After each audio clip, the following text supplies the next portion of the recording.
আসসালামু আলাইকুম। বর্ষা এনজিএল থেকে আপনাদের স্বাগতম জানিয়ে শুরু করছি আজকের এই প্রতিবেদন। এই প্রতিবেদনে আপনাদের আমি দেখাতে নিয়ে আসছি এক কৃষক ভাই তার এই নিজস্ব জমিতে ছাগল গরু থেকে এই কদু গাছগুলা ভালো রাখার জন্য এবং সুরক্ষা রাখার জন্য এই বেড়াটা দিচ্ছে। সে প্লাস্টিকের এই নেট ব্যবহার করে। এটা 700 টাকা।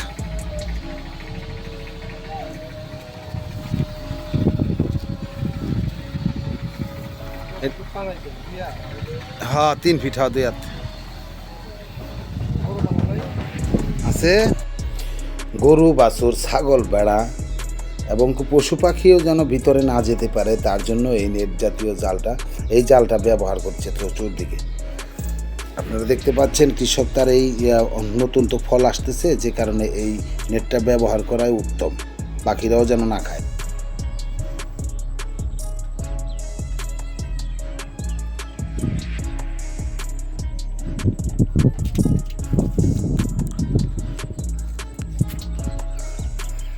আসসালামু আলাইকুম। বর্ষা এঞ্জেল থেকে আপনাদের স্বাগতম জানিয়ে শুরু করছি আজকের এই প্রতিবেদন। এই প্রতিবেদনে আমি নিয়ে আসছি আমাদের চকে। এখানে বাবুল ভাই তার জমিতে লাউয়ের আবাদ করেছেন। চলেন যাই তার সাথে একটু আলাপ করি। আসসালামু আলাইকুম। ওয়ালাইকুম সালাম। তো বাবুল ভাই ভালো আছেন? ভালো আছি ভাই। মানে কি করতেছেন আপনি এখন?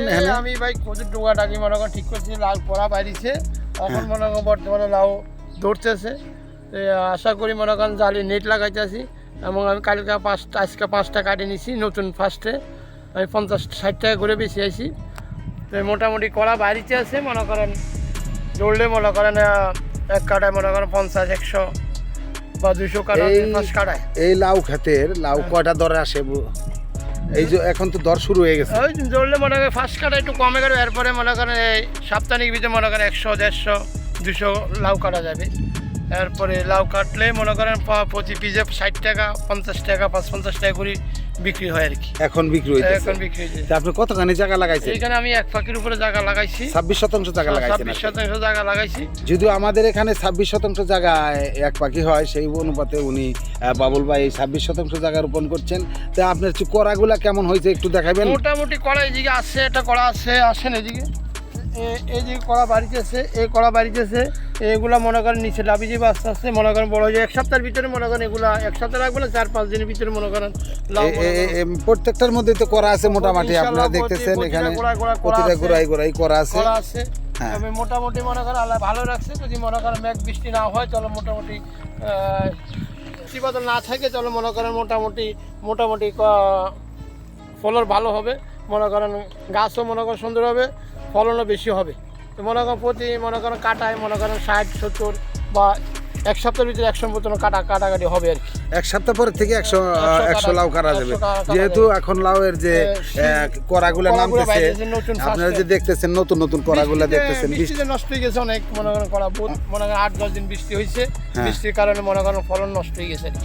তখন যদি মোটামুটি খরা থাকে, রোদ বাঁধ উঠে সুন্দর মতন, তাহলে মনে করেন মোটামুটি গাছ সুন্দর হবে, ফলও বেশি হবে। লাউয়ে মনে করেন ধরতে আছে মোটামুটি এই যে লাউটা আছে, মোটামুটি লাউটা মনে করেন 3 দিনের ভিতরে মনে করেন 50-60 টাকা মনে করেন বিক্রি হবে। 60 টাকার মাল একটা হয়ে গেল। 60 টাকার মতন বিক্রি। এই প্রথম কত ঠিক বিক্রি করছেন? বিক্রি করছি আমি মনে করেন 10টা বেচছি আর কি। মোটামুটি 10টা বেচছি। কত করে পিস বিক্রি করছেন? 60 টাকা করে 50 টাকা করে বিক্রি করছেন। তো আপাতত যে 60 মানে 10টাই বিক্রি করছেন, এরপরে আসতে পারে কি ধরনের? এরপরে মনে করেন মোটামুটি লাউ আসবে আর কি। মনে করেন 50-এর নিচে আসবে আর কি। 40-45 বা 50-এর থাকবে বেশিরভাগ বাজার দর। যদি এই ধরনের বাজার থাকে 50 টাকা 45 টাকা থাকে, তাহলে আপনার আমি মনে করেন মোটামুটি খেট মনে করেন 50,000 টাকার মতন টালে মনে করেন খরচ হয়ে গেছে বদলায় কামলায়। 50,000 টাকার মতন খরচ। যদি মনে করেন 2 দিন পর লাউ কাটি, তাহলে মনে করেন 50-100 টাকা করলে মনে করেন 1 সপ্তাহ যদি বিক্রি করি তাহলে মোটামুটি আমার ফায়দা উঠে আসবে আর কি। মানে যে চালানটা 50,000 টাকা যে খাটাইছেন, এই চালানটা মিনিমাম তো 50,000 টাকা পাইতে হলে আপনার 1000 কদু লাউ লাগবে। হ্যাঁ, এখন মোটামুটি ধরতে আছে, লাউ ধরতে আছে মনে করেন আছে মোটামুটি, খারাপ না ভালোই আছে, আল্লাহ রাখছে। এরপর ভবিষ্যৎ দেখা যায় কি বৃষ্টি হলে অসুবিধা, বৃষ্টি না হলে মনে করেন লাউ নামবে। বৃষ্টির জন্য লাউ ক্ষতি দিতেছে। না বৃষ্টি তো অবশ্যই আসবে, কারণ এখন তো বর্ষার সিজন। হ্যাঁ। বর্ষার সিজনে বৃষ্টি সাধারণত আসে।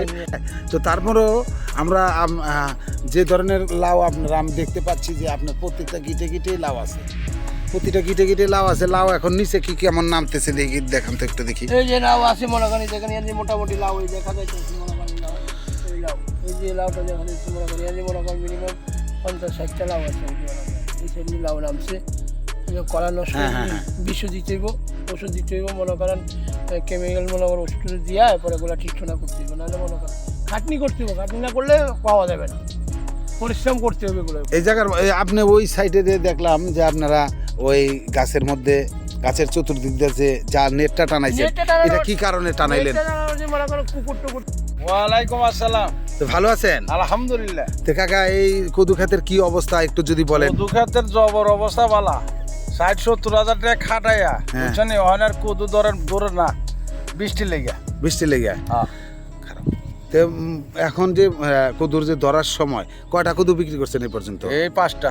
5টা। টোটালে আপনি এই জমিতে 5টা কদু বিক্রি করছেন। আরো কি সামনে কি ধরনের কদু নামতেছে যদি যদি একটু বলতেন? কদু খেতে বৃষ্টি হয় তাহলে আর কদু ধরবো না। করার এই যে ফুলটা আছে না, এই যে সুঙ্গা, হ্যাঁ, এই সুঙ্গাতে পানি ঢুকলে হ্যাঁ, এই করা যাবে গা মইরা লাল হয়ে। যেমন এই যে কদুগুলা যে চুঙ্গাগুলো তো নিচে হয়ে গেছে। হ্যাঁ, এই সুঙ্গা কিনা যেটি খাড়া আছে এনতে পানি ঢুকলেই ওই সুঙ্গার করা একটু টিকবো না। মানে এগুলো নিচে করে দিতেছেন যে এইখানে কারণে? নিচা করে দিতেছি যাতে ওই চুঙ্গার মধ্যে পানি না ঢুকে।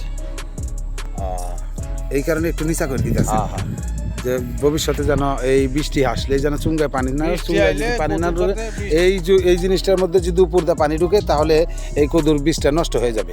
আর যদি মনে করেন এটারে এইভাবে করে দেওয়া হয় তাহলে পানি ঢুকবো। তাহলে আর পানি ঢুকবো না, আস্তে আস্তে এটা নিচে হয়ে যাবে, আস্তে আস্তে কদুটা ঠিক হয়ে যাবে। ঠিক আছে, অনেক কিছুই জানার বিষয় আছে কৃষকের কাছ থেকে, যেগুলো আমরা জানি না হয়তো।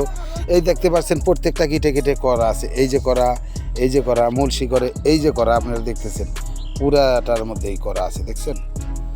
এই ধরনের করা ক্ষেত ভরাই আছে। আল্লাহ যদি দিয়ে যায় তো অনেক পয়সাই পাবে ইনশাআল্লাহ। এই ধরনের মানে ওনারা এই বর্ষার মৌসুমে যে উদ্যোগটা নিয়েছেন, যদি 15 দিন বৃষ্টিপাত না হয় তাহলে এই জমি থেকে ওনারা 1 থেকে 1.5 লক্ষ টাকা ইনকাম হয়ে যাবে ইনশাআল্লাহ। তো যদিও 50 থেকে 70 হাজার টাকা খরচ হয়ে গেছে এই 1 বিঘা সম্পত্তির মধ্যে, তার মধ্যেও যে ধরনের করা তারা আমরা এখন দেখতে পাইতেছি শুধু করা। এই করাগুলো যদি ঠিক মতো পরিচর্যা করে এবং কি নামিয়ে দেয়, যদি বৃষ্টির পানি কম ঢুকে এই আপনার এই ফুলের মধ্যে, তাহলে অবশ্যই করাগুলা টিকে যাবে। আর করাগুলা যদি ঠিক মতো টিকে তাহলে এক একটা কদু বিক্রি হবে মিনিমাম এখন বর্তমান বাজারে 60 থেকে 70 টাকা পাইকারি বিক্রি হইতেছে। খুচরা তেলে অবশ্যই একটু বেশি, 80 থেকে 90 টাকায় খুচরা বিক্রি হবে।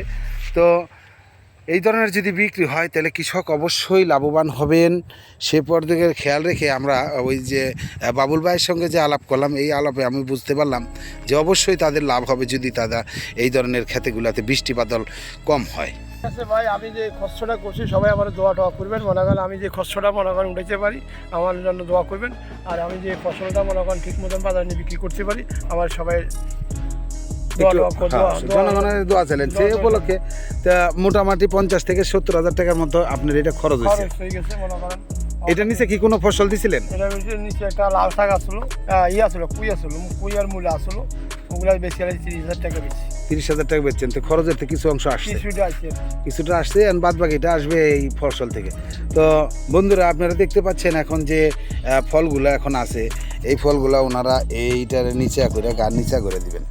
যদি গান নিচা করে দেয় তাহলে অবশ্যই এইগুলাকে এইভাবে নিচা করে দিবেন। যদি নিচা করে দেয় তাহলে অবশ্যই ফলগুলাতে ভালো থাকবে। এই ধরনের নিচা করে দিবেন যাতে করে ফলগুলার আপনার এই ফুলের মধ্যে পানিটা না আসে। আর যদি ফুলে পানি আসে তাহলে অবশ্যই নষ্ট হয়ে যাওয়ার সম্ভাবনা আছে। তো এইদিকে লক্ষ্য রেখে ওনারা কৃষিকাজ থেকে অনেক কিছু শেখার আছে, যদিও আমরা অতটা জানি না। সেই হিসাবে কৃষকের কাছ থেকে আমরা যে সকল কথাগুলো শুনলাম এবং বুঝতে চেষ্টা করলাম, আপনারা যারা নতুনভাবে ফসল করার চিন্তা ভাবনা করছেন তারা এই ধরনের আমার এই প্রতিবেদনগুলো যদি একটু দেখেন, একটু খেয়াল করেন, তার কৃষক কী বললো এটা একটু খেয়াল করলে অবশ্যই আপনারা একটু ভালো রেজাল্টের আশা করবেন এবং আমরাও আশা করি যে পাবেন। তো সেই সুবাদে আমরা গান্দেরের এই চক থেকে আমি ইসমাইল হোসেন আপনাদের যতটুকু পারলাম দেখালাম। দূরে কাছে যে যেখান থেকে আমার এই চ্যানেলটা দেখতেছেন সবাইকে প্রীতি ও শুভেচ্ছা জানিয়ে শেষ করছি আজকের এই প্রতিবেদন। সবাই ভালো থাকবেন। আমার এই বর্ষা ইঞ্জিন চ্যানেলটারে সাবস্ক্রাইব করবেন, কমেন্ট করবেন, লাইক করবেন। কোথাও ভুল হলে আমাকে কমেন্টে জানাবেন। সে পর্যন্ত আপনারা সবাই ভালো থাকবেন। আসসালামু আলাইকুম ওয়া রাহমাতুল্লাহ।